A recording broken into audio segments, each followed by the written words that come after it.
আমার ভাইরা, খ্রিস্টের মণ্ডলীর নিরুৎসাহ করা উচিত নয় যখন অত্যাচার বা ভয় উপস্থিত হয়, যেটা জগতের চারটি দিক থেকে উপস্থিত হয়। কারণ আমাদের ঈশ্বর সমস্ত কিছুই জানে, আর যদি তিনি সেটা অনুমোদন করেন, এর কারণ তার একটা উদ্দেশ্য রয়েছে। ভাববাদী যিশায় লিখেছেন 54 অধ্যায় 11 পদে, ওই দুঃখিনী, ওই ঝটিকা দুলিতে ও সান্ত্বনাবিহীনে, দেখো আমি রসাঞ্জন দিয়া তোমার প্রস্তর স্পসাইব, নীলমণি দ্বারা তোমার ভিত্তিমূল স্থাপন করিব। এর অর্থ যে ঈশ্বরের নিজের মণ্ডলীর জন্য পরিকল্পনা রয়েছে, যেটা আপনি ও আমি, আর দিয়াবলের কিছুই নাই। আপনি যিশুর নামে বিজয়ী হবেন।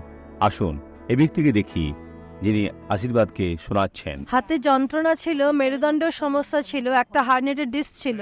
কিছু পরীক্ষা করিয়েছি যেটাতে দেখা গেছে। আর হাতে কি মনে হতো? এখন আর যন্ত্রণা হচ্ছে না। আগে কি মনে হতো? অনেক যন্ত্রণা হতো, আগে হাত তুলতে পারতাম না। পারতেন না? এখন কি যন্ত্রণা চলে গেছে? হ্যাঁ, ঈশ্বরের ধন্যবাদ। এখন দুটি হাতে তুলুন, ঈশ্বরের গৌরব। এখন প্রার্থনা করব। পিতা, যারা একা তাদের জন্য প্রার্থনা করি, যাদের ছেড়ে দিয়েছে তাদের জন্য, যারা কষ্ট পাচ্ছে। আর ঈশ্বর, মন্দকে বাহির করি, কারণ তোমার মণ্ডলী স্থাপিত হয়েছে, আর সেটি প্রতিদিন আরো শক্তিশালী হবে। তাই মন্দকে বলি, এই জীবন থেকে নিজের হাত সরিয়ে নাও, চলে যাও যিশুর নামে। ঈশ্বর আশীর্বাদ করুন। দিন শুভ হোক।